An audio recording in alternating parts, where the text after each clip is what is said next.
Welcome to an introduction to the ICANN training in the VdTMoCA model of creative ability, the VdTMoCA, which is an occupational therapy practice model. I'm Wendy Sherwood and I specialise in the VdTMoCA, of which I'm a co-author. This presentation predominantly serves to help occupational therapists and support workers get prepared for learning the VdTMoCA, initially through the ICANN online training. And for those curious about the VdTMoCA and what the training involves, this video will provide you with some insight. It's important to recognise that however you approach learning the VdTMoCA, whether it's through formal training or experiential learning in practice and reading, you are only at the beginning of learning the VdTMoCA.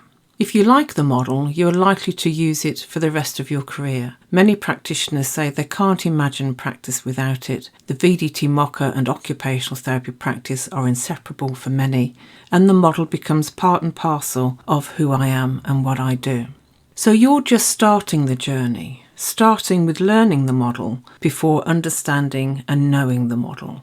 This will all take time, but don't see it as, oh blimey, this is going to take ages, as if it's a negative thing. You will grow as your understanding of the model grows. You will continually increase your understanding of the model and how you can positively influence people's lives through your practice. For this to happen over the course of your career is a marvellous thing, and I'm excited for you as you start out on that journey. So, the ICANN online training in the VdTMoCA for occupational therapists and OT support workers does not provide you with everything you need to know about the model. That's just not possible. But it provides you with enough knowledge to be able to make a start in using the model in practice. The VdTMoCA is unlike other commonly used models that are used by occupational therapists in the UK, i.e. MoHo, the CMOP and the COA models. Occupational therapy support workers listening to this may not have heard of these models or know much about them. I started providing training in 2007 and it was face-to-face training then and for many years. And at every training event, OT support workers said they didn't know about these models because they were for the OTs. Support workers were not included in discussions involving models because it was perceived that OT support workers don't need to know about them. But this struck me as odd because OT support workers are often doing occupational therapy, so don't they need some of the same tools for practice? This is certainly the case with the VdTMoCA because it guides practice, especially in the use of activities and occupation, and OT supporters do a great deal of client contact using activities and occupation. Hence, support workers have always been included in the training and are essential to the delivery of VdTMoCA-informed occupational therapy services. So for OT support workers, the models listed here are commonly used models in the UK and particularly so in mental health practice. Although using any model has its complexities and is of course a continuing professional development endeavour, on reading books on some of the other models and the associated assessment manuals and literature, in my experience you are in a good position then to start using them with some confidence in one's knowledge. In my view, this isn't the case in relation to the VdTMoCA. In one respect, the VdTMoCA is a very logical model, and you're likely to view it as such by the time you finish the training. You'll probably be able to see the levels of creative ability in your clients and be raring to apply the treatment guidance to your everyday practice, and that's the usual outcome of the training. However, as well as logical, the model is complex. Creative ability is highly complex, and subsequently so is the assessment process for understanding a person's creative ability, and so is the intervention process. We shouldn't be surprised by this, because human beings as occupational beings are highly complex, as are the occupational performance problems that arise. Accordingly, occupational therapy is recognised as a complex intervention. Occupational therapy is a complex intervention, so it is reasonable to expect occupational therapy practice models to reflect that complexity, and the VdTMoCA does so. So the ICANN training gets you into a position to get started with understanding the logic and complexity of human beings' creative ability to inform your intervention. But, as I've said, this training is only the start. You should be prepared to use the literature to further your learning post-training.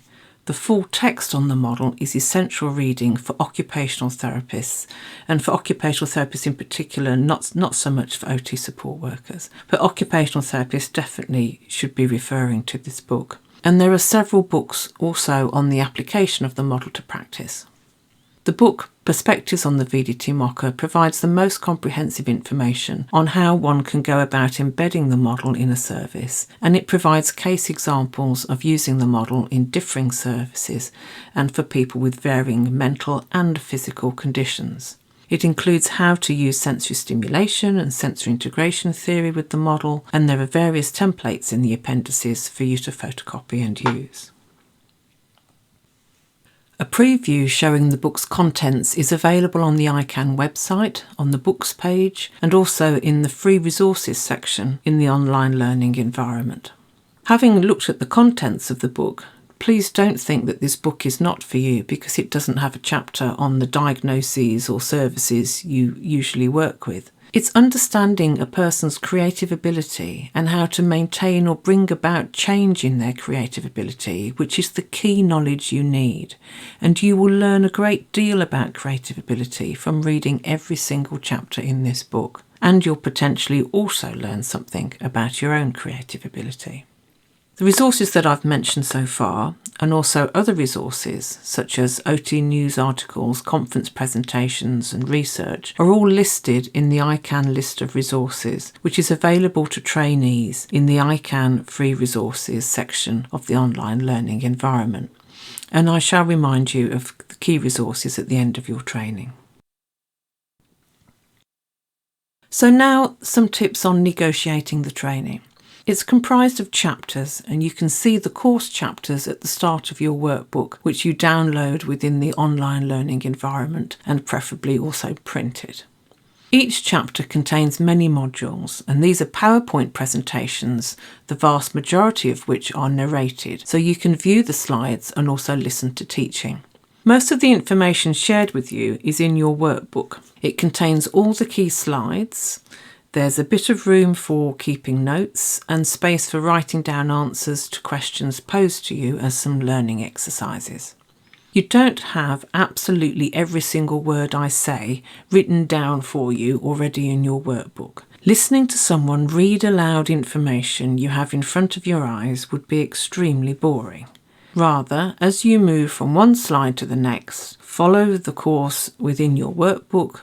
Look to see the slide in your workbook, what information it contains, and write down anything additional that is said which you feel you want to make a note of. This keeps you in a position of an active learner.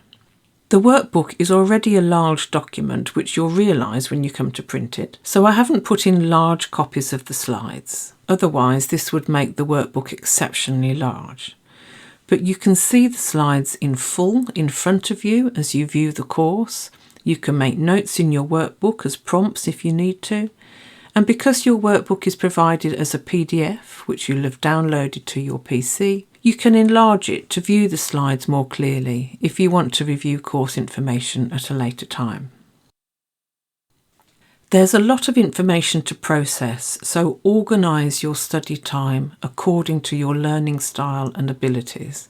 It's approximately equivalent to 3 days in time, but you have access to the training over 4 weeks and 24/7. So you need to plan to have around about 3 days of time for study, and you need to get that organised.